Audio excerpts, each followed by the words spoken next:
All right, this is a 2018 Toyota Highlander, a little 6-cylinder. It's a 3.5. What you're looking for is this. It's a 2GR FKS. That's the motor type. So if you plug that in on Google, you'll get more information than if you try to figure out just 3.5 liter. Not going to give you a lot of information. So basically I have mainly this spark plug number 2. That's what this code is. They've added some extra numbers here. Basically it's triggering the traction control. Not sure why. One of these is random misfire, random misfire. They all mean pretty much the same thing, but everything keeps leading back to here. So the last time when we had all these misfires, we put a new fuel pump in it at 50,000. It has 75 on it now, and at 60 we did the spark plugs, and then we also did these coil packs. But with this misfire, related codes, spark plug, I got one new spark plug to try. We switched the coil pack. That's the coil pack. Next probable cause is fuel injector or compression or the fuel pump. So basically underneath here, lucky for me, number 2 is easy to get to. Number 2, number 4, number 6, 1, 3, 5. So I've already switched one of the new. I got a set of 6 used from a 2022 Tacoma, and these have been running fine in there for about 15,000 miles. So right now I want to replace the spark plug. I want to read the codes again. To get this out, it's pretty simple. You just push that little tab. Probably going to need 2 hands to get that loose. Nope. A number 10 spark plug tool. Then we will replace the plug and run it again. We have a compression tester, so when we take the plug out, I'm going to compression test it, then put the new plug in and run it again and see if the code goes away. Now if the code doesn't go away, someone is selling a set of this whole rail for $100 from a 2022 Tacoma, and it should fit just fine. I'll take this off. I'm thinking that I could just lift this up and get that one out, because it has a little crossover tube right there, and that would flex to get that side out. And then I could just put that one injector in there and try it. So that seems like a pretty simple fix.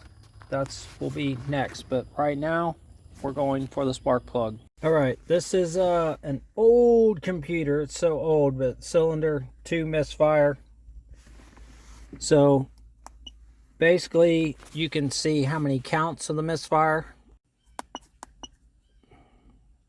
There you go, 55 in just that click where I started it. I think that was just that when I accidentally started a second ago. So it had 55 misfire, so it's definitely misfiring. So I'd like to look at it on the supercomputer next. This is the X tool. It's the newest one. It does a bunch of stuff.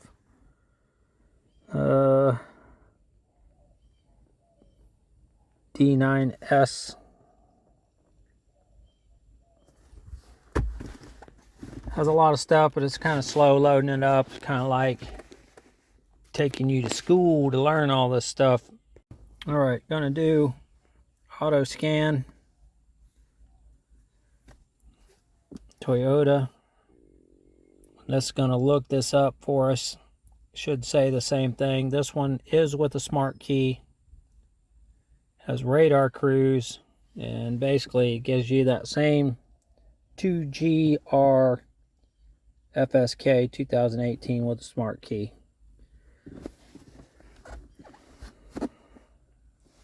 I don't know why it's asking me System selection. Gonna do engine. Read the codes. Alright, there's all your codes. Same one I'd written down. But, you know, on that cheap computer, it's only showing the misfire. So when it's this random misfire and rough idling, it has me worried that it's the fuel pump, because before it seemed to be always the fuel pump. So what I wanted to look at, I'll come back to it once I get to the live data to see these long-term trims, because there was this person on YouTube, and his thing was NS, and it was basically 2019 Tacoma injector number 2 misfire. So that was, I think, the name of that YouTube video, and it has some interesting stuff. That it had regular mode, and it had direct injection mode, and basically it had these, all these were negative and 0, but when he put it in direct mode it showed positive, which meant that bank was bad, and he was saying that the injector was bad for the fuel stream. So I wanted to look on my supercomputer to see if mine reflected what he was showing. This supercomputer, I'm scrolling through here, and that's what I was worried about, was this high pressure reading target and the reading. So that's good to kind of go through here, and low pressure was 60. So I don't think it's the fuel pump. Let's see if we start it, see what it reads. So to me, those are real good fuel pressures. That's high, that's low. So the supercomputer is showing me that the fuel pump seems to be just fine, high and low.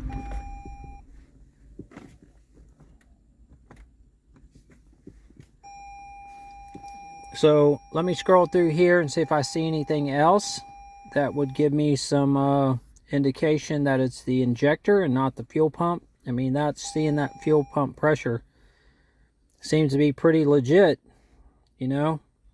Those numbers seem to be pretty good to me. Alright, so let me scroll through here. There's 300 of them, so let me take a look, see what I like and don't like. Alright, here's one that's interesting. It says rough idle number 2, and it says it's on or triggered. So I would think if you were like a car genius and worked on this, you would know what would be causing that. Let me keep going. The other ones that I wanted to look at was the misfire, and it's not showing any misfires when I start it. Alright, I don't understand this reading. This is air fuel ratio is definitely out of whack on that one. So could it be just a bad O2 sensor? Half tempted to get bank 2 sensor 1 O2 sensor, which makes sense that it's on bank 2. That's why it's running all funky. Alright, I got some of these going. Bank 2, it's a little higher than bank 1. I'm going to have to research what the deal is, and I'm going to have to research what the air fuel ratio of this is, why it's so different. And this one isn't moving at all. I think I have a bad O2 sensor, that's stuck or something going on, because that should be moving like that. And on these air fuel, they all look like they're functioning. So they're all the same, they're not moving around. Air fuel, learn. I don't understand these, so let me look at those a few minutes. Alright, that was running pretty good for literally having this unplugged. I unplugged it, it was running, I did all that work. So let me erase all that. This one's plugged in. Let me go get the readings again, see what goes on. Alright, very hard to read with the reflection.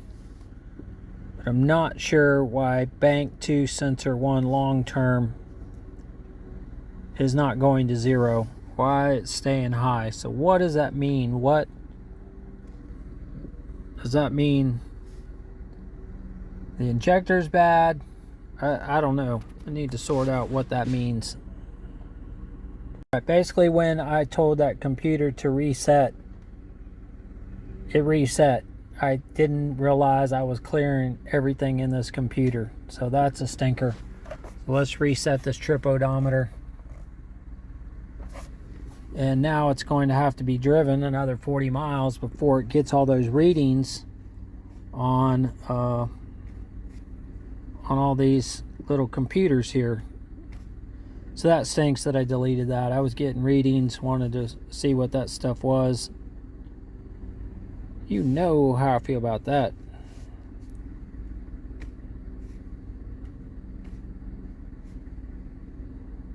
Erased all my codes. Alright, since I erased all my codes, I'm going to go ahead and pull the spark plug. I'm going to do the compression test. And I'm going to put this other coil back in, number 2. Because I don't think there's anything wrong with that coil because it's having the same misfire on this new coil. So, probably going to put number 4 on number 2, and number 2 on that one. We'll take the spark plug out, do a compression test, and put the new plug in, make sure it's gapped right.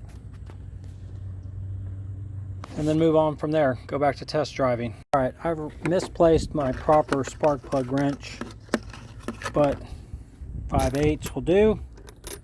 I'm going to get out the other one, need a hose, little rubber hose to jab down in there and grab it and pull it out. I have to find my little rubber hose. And once you get it loose, you'll be like, well, how do I get it out of here? Just get a rubber hose with an end on it, and you can fish that down in there and pull it out just like that, like magic. I don't know what's going on with that, but there should be a proper gap there. Let's see what the new one looks like compared to that one.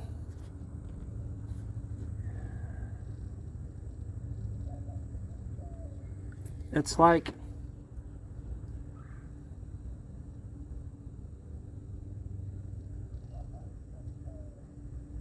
I don't know. Maybe it is bad. Maybe that center electrode went bad or something. Maybe the coil went bad on number 2. Maybe this coil went bad and then this went bad because I took this one out. So we will switch the new ones to the new one and put that back in there. Alright, there's really no way that I can feel that I can gap that.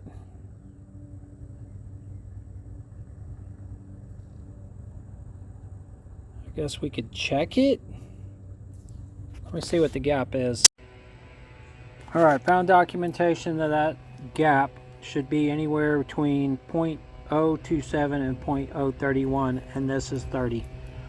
And I think I gapped all of these to 44 just like the spec was saying. I don't know where that came from, but I'm going to leave this alone at 30, stick it back in there and see if that was my misfire. The thing we could check is the gap on this, because I think I widened that gap. It looks pretty thin though. Can't even get a measurement. I'll measure that real quick. Nope, I left it alone. Same measurement. So that is 30. I guess I figured that they should have been spec'd in the box. So I'm fairly certain that's spec'd in the box. And that's interesting that that one's not cooking and the other two are. Well, anyhow, next thing would be a compression test. So let's do that. Okay, I think that's a pretty good reading on these. I think they're supposed to be about 150. So let me let the pressure off. I'll hit it one more time. We could take out this one and try it. But my thing was, you know, if it's down below 100 or less, that it's got some sort of weird problem. So let's try it again. Try to tighten that up as tight as we can. And we'll just barely touch it. I can see it from right here, so barely just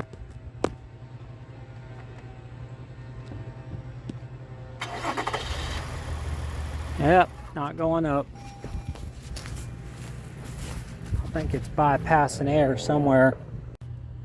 Well, it looks like you have to let that run for a second or two, but 150, and it's holding pressure, so it's got to be sealing. It's not like it's, you know, leaving the cylinder. So I don't believe it's any kind of head gasket. If the spark plug doesn't fix it, then we're going to go after the injector. This tester was on Amazon. It was like 20 bucks. I paid a little bit more and got the nicer one. Got better reviews. So there it is. Well worth 20 bucks, I think. That would have been very expensive to test that at the dealer. So I'm going to put this new plug in. Basically, I'm going to thread it in with my little super tool. And we'll put it back together. And then we will test it again. And let all those monitors monitor up. And we'll check it, clear the code, see if it comes back. So there we go. Get the party started with the super hose. And tighten it up. And go from there. Alright, I am back to these bank 2 sensor 1. That should be reading 0 like that one.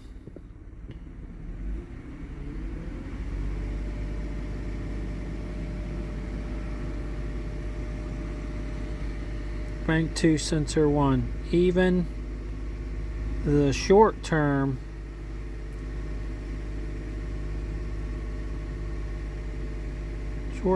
seems to be similar to bank 1.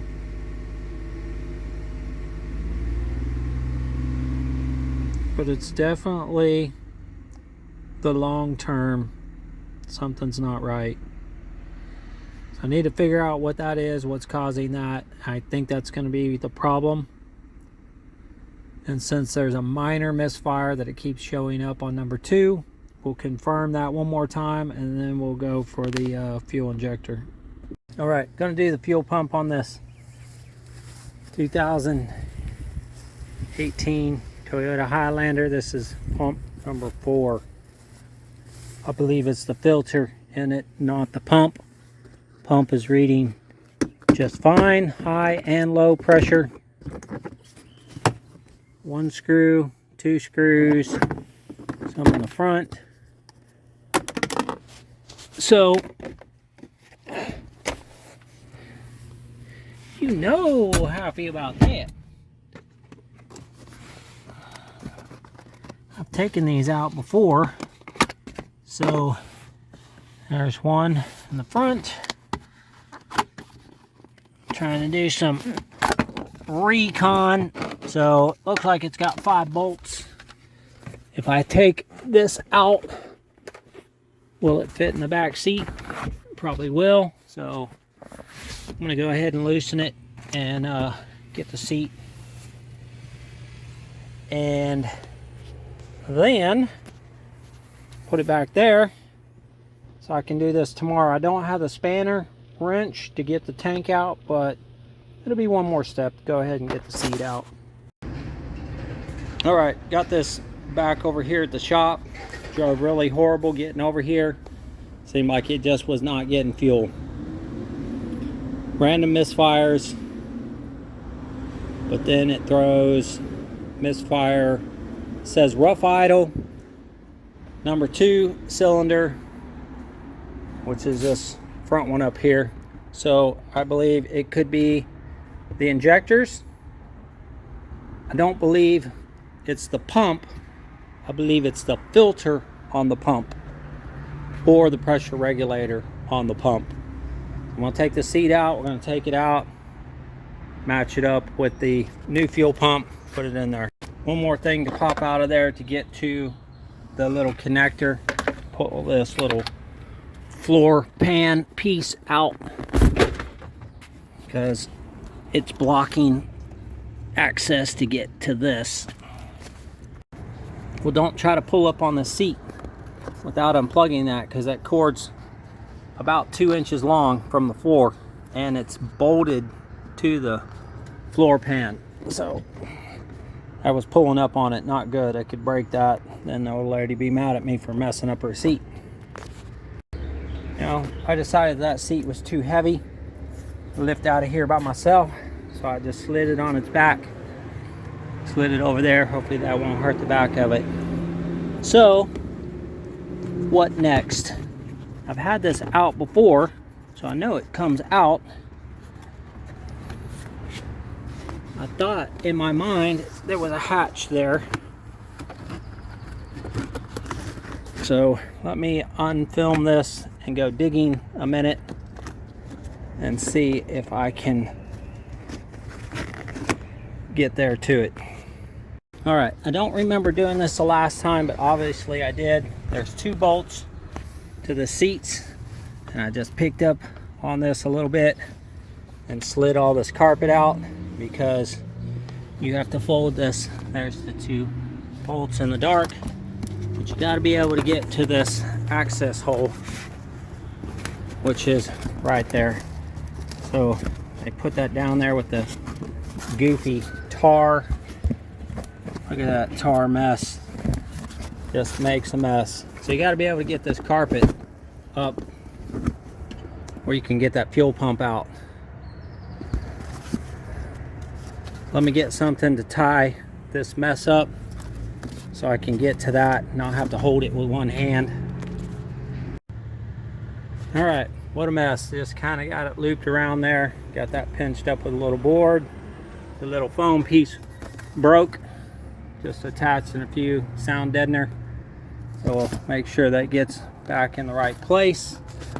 But for now, that did not survive. What a sticky mess. I'm gonna put gloves on because that's gonna be some sticky mess. And that's just the cover, so once I get that out of the way, I have room to get to the other stuff. All right, now that I got the bubble gum out of the way, there's a special clip. Got to be pulled out of the way. And that could have pressure on it because I was running the car, and you got to figure out how to get these off of here without breaking them. So let me use some ginger hands on there and figure out how to remove all this stuff so I can get this off without destroying it. That's coming out. But this clip is probably reusable. It doesn't probably come on the new one. So that's gonna have to go back on there. That could have pressure, so be careful. I have not disconnected the battery. So let me work on getting that off. Okay, one thing to know, for some reason, this one wasn't attached good. I basically just lifted it off, but the whole thing comes off the pump. So when you press these in, you're not just taking the cap off, you're removing the whole nodule. This one was really hard to get off, but once you get that off, you can push that out of the way. This is spewing gas, so you're gonna have to get rags because it's backflowing from the engine, and it did have sufficient pressure on it. So once you take out that safety clip, letting it run back from the engine, but every time I mess with it, more fuel comes out. So I'm gonna have to work around that, get my tool, see how to get that ring off. All right, I'm kind of checking this out, making sure the connections are right, things right. Some assembly required, so you have to take this little thing and snap it into the level thing. So that's your float. What I don't see is how fuel is getting into that cocoon to get fuel. So I see it overflows out of the top, but once fuel gets below this canister, how does it get in there? I do not see how that magic happens. Well, and the other thing I do not see is a pressure regulator. So unless if there's a pressure regulator down inside of that thing, we'll take the old one apart and see. so it has some clips to take it apart. So we'll take it apart and see, but for now, there you go. Next thing we got is this super tool. Bought this to get this thing off. So hopefully this has stopped spewing gasoline. And I have no idea how this thing magically works. Hopefully it sits on top of there and goes counterclockwise. Oh yeah, it's got a good grip. So let me get a cheater pipe, wrench, put on there. All right, very important. There's a triangle there. That's the only thing on this whole thing. So you're gonna have to remember the orientation. I'm gonna go get a marker, mark this right here. Triangle that piece so it all goes back in exactly how it came out. All right. Cannot see that in the poor light. If I can get out of the way, still can't see it. But anyway, I marked it. We got our super tool. Super tool goes under there and locks real nice. I guess you just pick wherever you want that to go. Some people were complaining that this didn't have a good grip, but you see, I had to really make sure it was locked down on there. And you have to have a badass wrench and a badass cheater pipe. And I'm going to square that up, make sure I use two hands, one to hold it down, one to circle it. I have no idea what these weird tabs right there are supposed to do. They don't look like they do anything. Anyway, now this didn't come out smooth like a screw, it came out scratchy.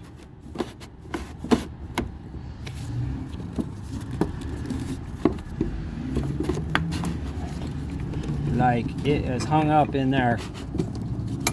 And this thing's kind of in the way. Have to fight that hose, worry about snapping that off. So let me use two hands. The fuel was like at a quarter. The worst case scenario is if I look in here and it's full of dirt, I'm gonna have to clean this out, or full of water. If it's cloudy fuel, it's gonna have to come out. All right, I did see when I pulled it out, it was sucking, pouring out of that little hole. And you know, to me, it don't look any different. So I don't know, you know, getting an aftermarket theoretically has a fake 3-year warranty. So that's the part number on mine, 77020-OE130. So I do need to write a date and the part number on top of that one with the super marker. Did not come with the new O-ring, didn't like that. And this fuel tank all looks fine to me.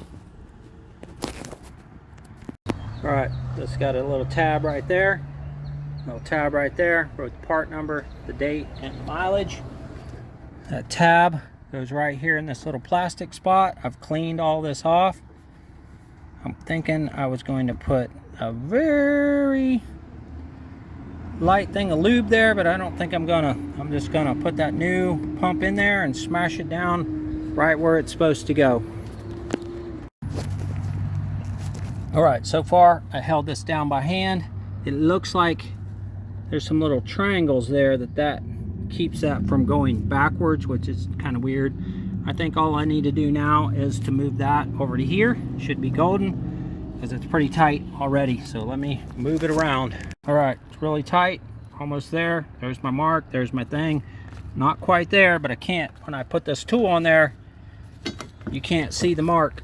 So it's kind of a pain that you can't see where that is. Try to mark the inside of it right there so I can see it. All right, I did put a little tick mark right there, and man, that's tight right there. I'm gonna put the cheater pipe on there and click it one more click, but it's probably tight enough. All right, that was scary tight. It plastic starts to grab really good.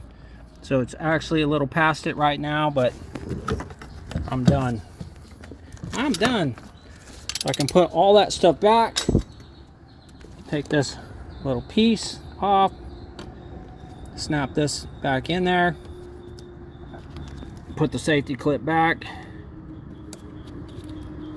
It's kind of crazy that that's all that holds that on there. Put these two electrical wires back. Make sure that's really snapped in there, which may have not been getting a good signal because I couldn't confirm that it was snapped on. So I'm gonna put that back on. I'll take a few quick clips. I'm gonna clip that back on, turn it on, see if it runs before I put all this carpet back. And then we'll cut that open and look at that filter. Now I hate to video clip everything, but those are snug. They clipped on there, that's on there. So before I even put that sticky stuff back, let me start it, make sure there's no leaks, make sure it starts. Let's see what happens. Now, there's no leaks or anything, so I want to put this back together. So, take it for a real test drive. That's the only way to really know. I thought I had put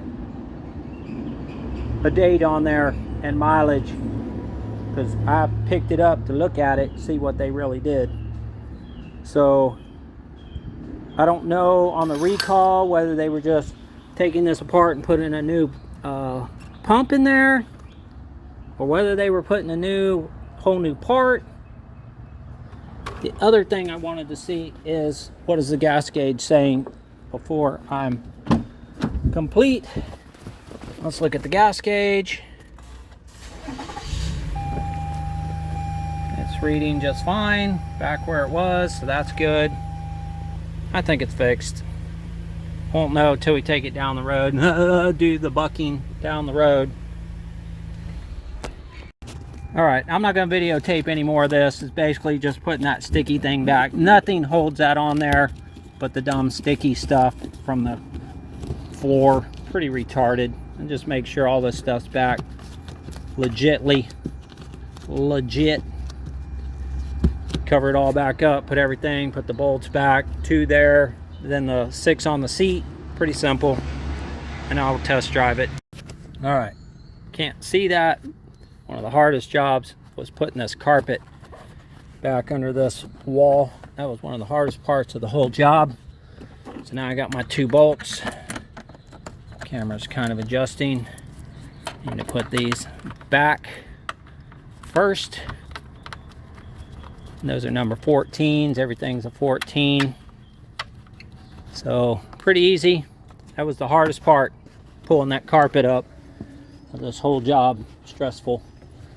Okay, well, let me bolt that down, get that put back here, hook up the seat thing that I have lost. That's a challenge to make sure you get the little plugs out. That's what happens. You'll get to the end of the job and not have the seat plug out, and then have to take the whole thing back apart just to get a seat plug. Okay, the other bolts are there. Put everything back. I'll do one more video when everything's back in its spot. I did notice one thing putting this back. There's some metal tabs that got to go in those holes. Helps you line that back up. So this gets all covered with the plastic trim. So let me hook this up and put the plastic trim before I commit to bolting the seat down, because that would stink, right? To bolt the seat down and be like, I can't get the trim back on. A couple pieces of trim, and then there's 4, can't see, 4 foot covers. All right, kind of funny because now I don't know where all this trim goes, so I'm pretty sure those are the back seat. I don't know. I know this one came out pretty much towards the end, so that probably should go pretty quick here. I don't know what to do. Damn it.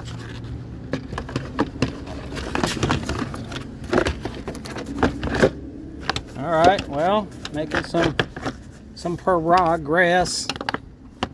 I think that was pretty much last piece that came out.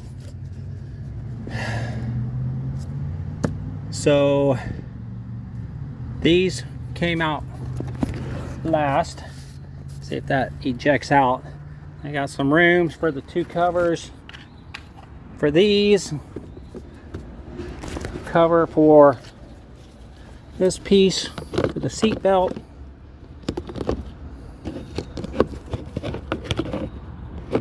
All the fun pieces. So that looks like that just snaps down in there, literally over the top.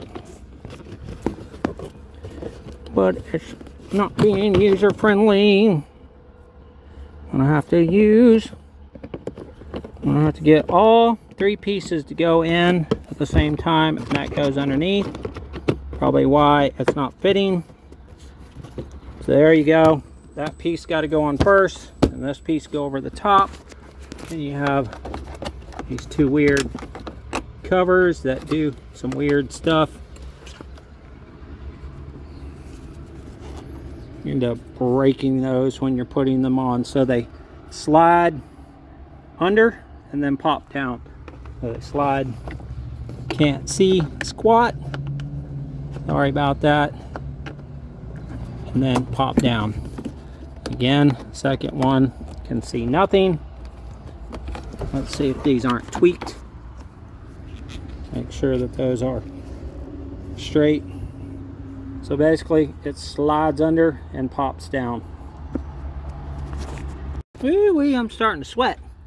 Two bolts there, tighten that down. You just pop over the little holes. If you can line them up properly. Oop, wrong way. Line them up properly, same thing. Pretty legit. I gotta tighten up the two in the front and slide that all the way back. Two bolts. Again, start not being able to see. I'm not setting up a bunch of lights.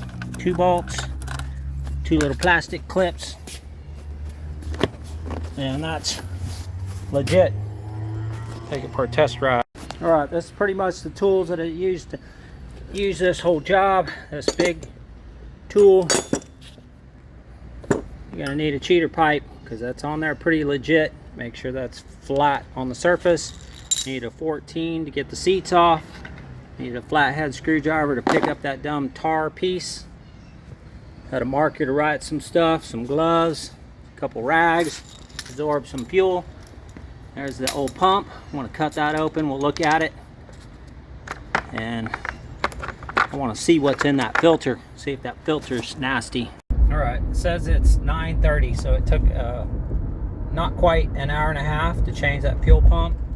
And right now I'm not feeling any more bucking, but this car is so nimble and has so many shifts that to me it's not a very smooth car. The steering is very high centered. It turns really quickly.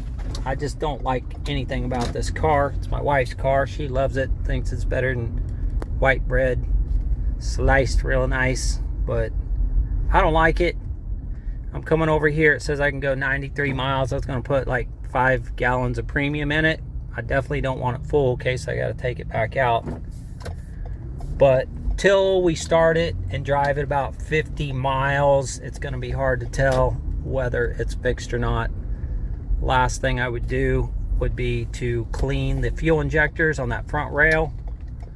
But I have a feeling this is going to fix it. Now this cheap fuel pump had a fake 3-year warranty.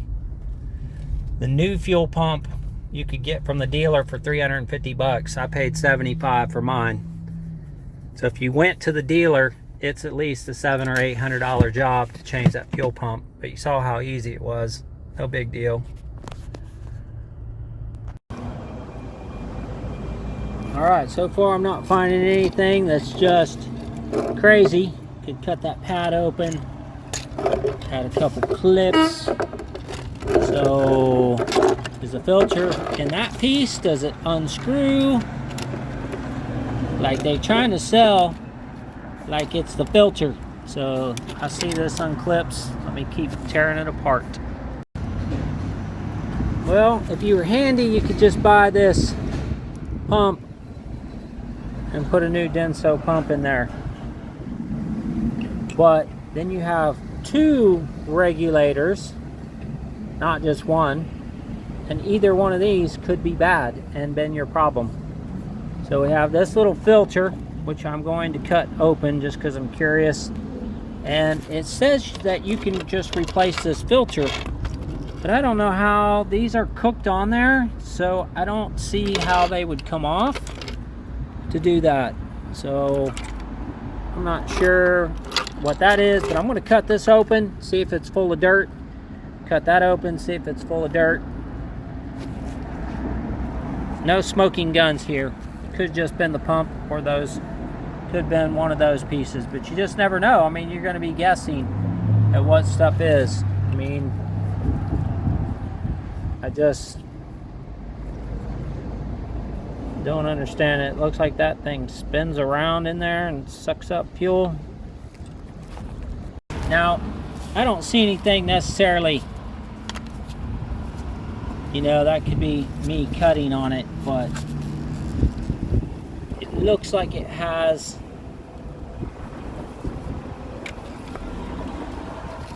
some sort of weird thick paper. This is the filter. I just don't know what to think about that, and I'm sure that's just from me cutting on it. I don't know how this flows through this system.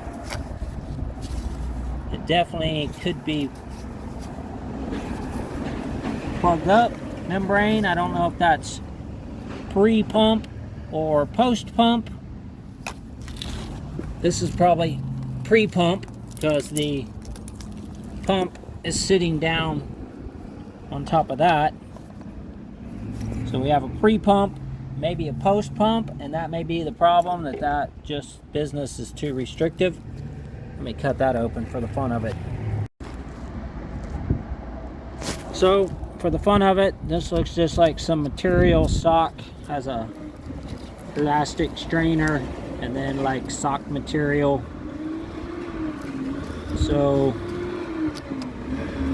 I don't know if it's this filter material is the problem or it's the pump. I don't have a way to test it, but now you know there is a filter in this assembly, and that could possibly be the problem. And you just can't change the filter. You have to change the whole assembly to change the filter and get a pump and get two regulators. So what are you going to do? It's just nature of the beast, driving a car. Well, it's kind of impossible to see, but this is the pinion code for cylinder 2 is still in there.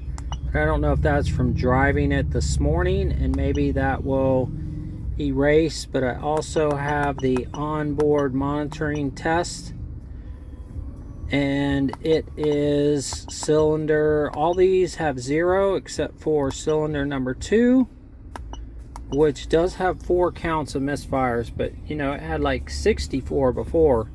So I'm not sure if that's how many has to be there to recognize it. But all the other ones, the 1, 5, and 6, have all, they say 0 misfires. So again, I don't know if that's from this morning, driving it over here before I did the fuel pump. And I've reset it and drove 15 miles. So I really want to just, I don't want to clear the computer and have it reset, because right now it says all the monitors are ready and there's no codes. Even that one is pending, that I'm hoping that it will erase itself out of there and not be pending. So this is a little bit better computer, but you know, they all see something different.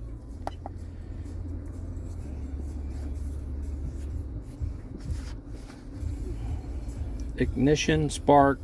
So everything's ready complete on this computer. So let's see if this sees the pending codes.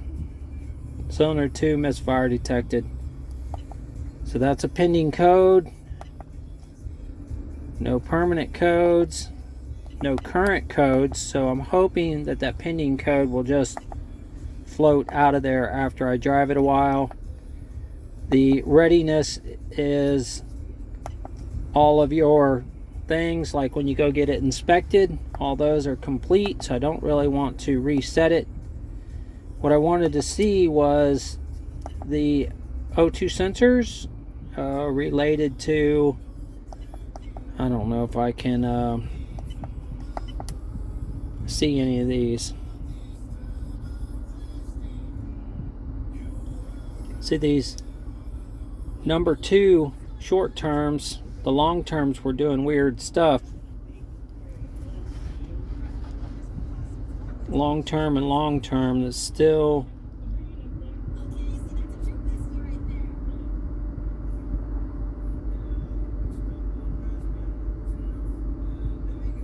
I'm not sure why number 1 bank is doing its thing. I'm revving it up to 2,000 RPMs, trying to hold it steady. Well, I kind of feel like they're moving.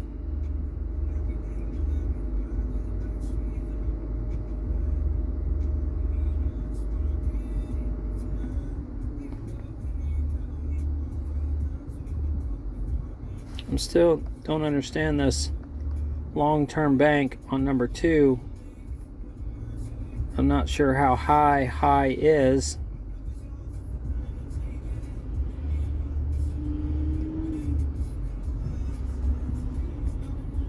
When number 1 long term, they should kind of match, not be. I don't know why the long term's not going down. Kind of got me baffled. You know, I guess if an injector is still plugged, like that number 2 injector is not getting enough fuel.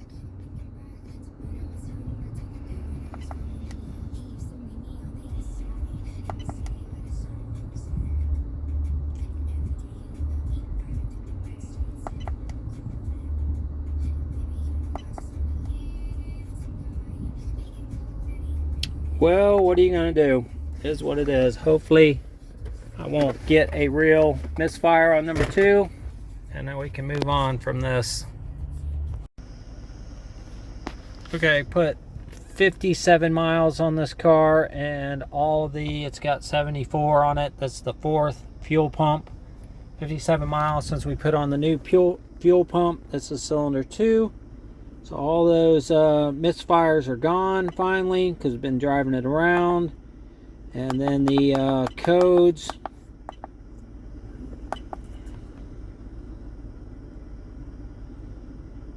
It's got all the readiness complete. 8. It's got hard to see that. Reading the pending codes. This had pending codes in it. The misfire, those are gone. No pending fault codes.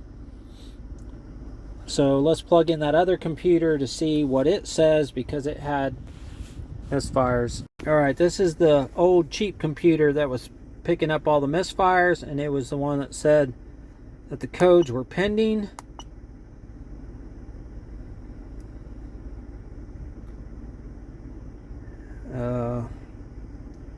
Two monitors, let's say escape, and then we're going to read that first one there, and we're going to read the codes and pending codes. It was trapped in pending codes, no codes. So let's try that other one, because this one says it's got 2 computers in it. Escape, and then codes, pending, no pending code. So all the pending codes are gone, and this weird misfire. Let's go on to the onboard monitor test. and then it asks for specific vehicle, onboard monitor test. I'm in the wrong computer.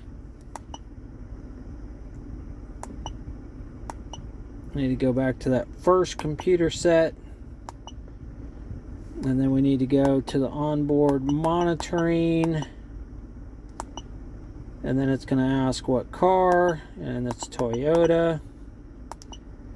And then we're going to go to misfire cylinder 3. I've done this so many times at the misfire number 2. I don't know why the third one down is misfire number 2. Enter. And we're going to look at the misfires. And it's still, this one says there's 16, but that's the same 16 that were, I believe, in there earlier on the other video. I don't know why it's counting them, or 2 misfires. So this computer is strangely picking up misfires at the other one. So there was misfires on 6. And it's gone to 0. And there were misfires on 5.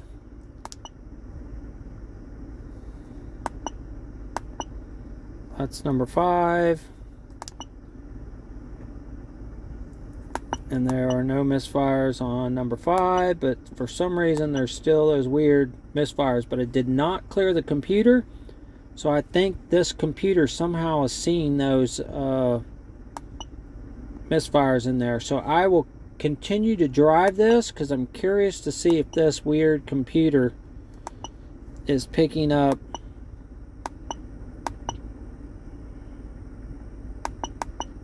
I think this is number 1.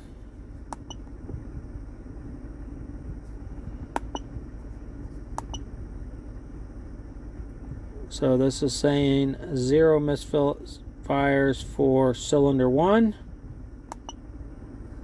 And I'm just really confused that the cylinder 2 is still showing misfires.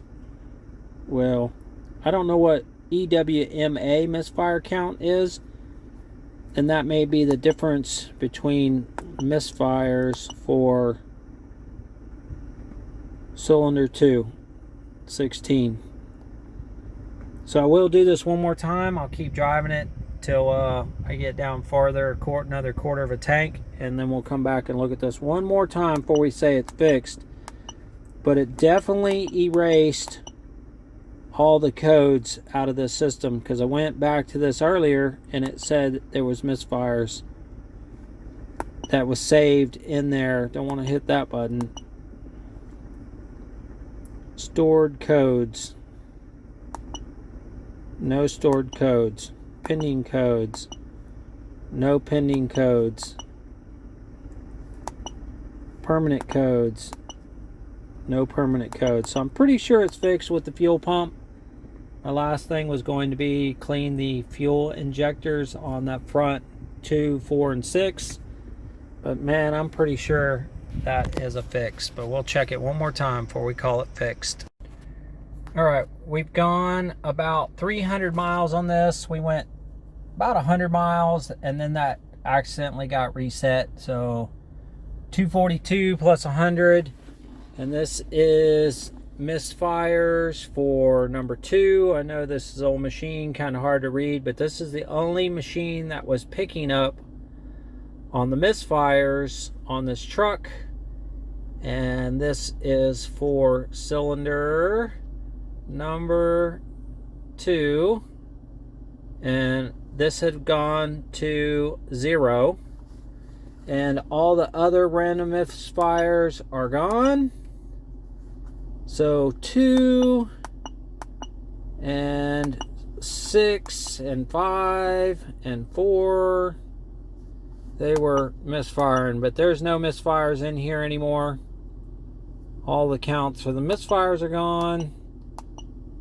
So I know that one's kind of hard to read, but this is the only one that was picking up the insignificant misfires. The other machines, this other machine wasn't picking up the misfires. My expensive machine wasn't picking up misfires, but this one in this weird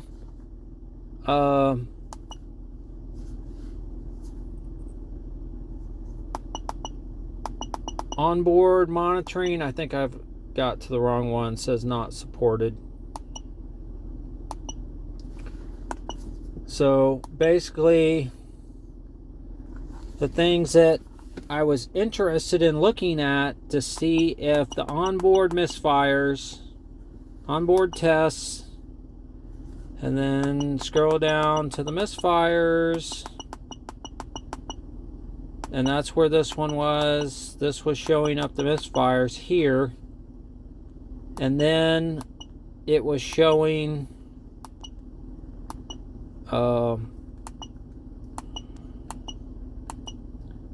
what I wanted to see was the live data and compare it to the live data that was written on that paper, but I just almost hate showing it on this.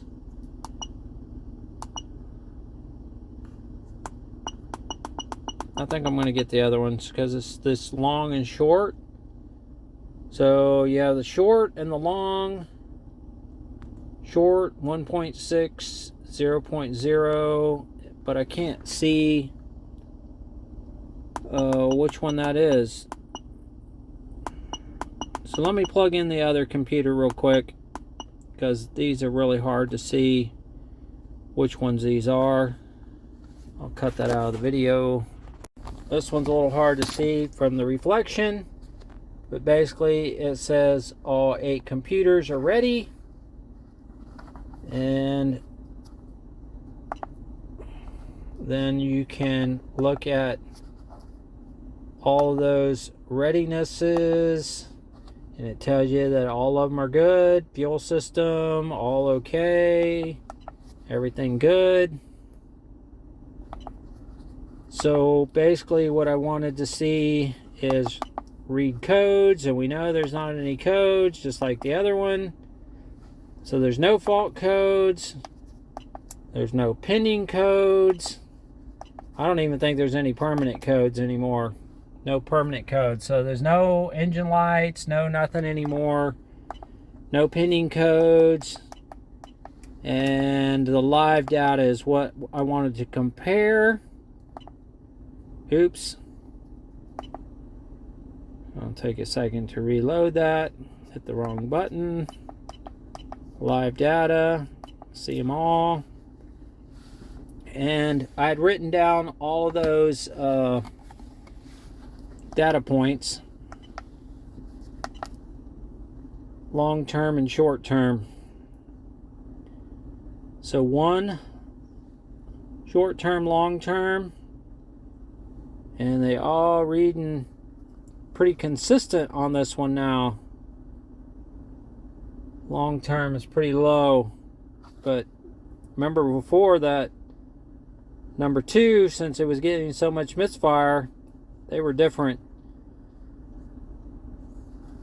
But you know, that doesn't really tell you anything per se. It just, what was telling me that it was probably the fuel pump was the random misfires. It wasn't particularly one, even though that was coming up as number 2 misfire and reading as a misfire as a code. This computer was telling me that, you know, 2, 5, 6, and 1 all had misfires because it had rough idle, and that rough idle was picking up all those misfires, I believe.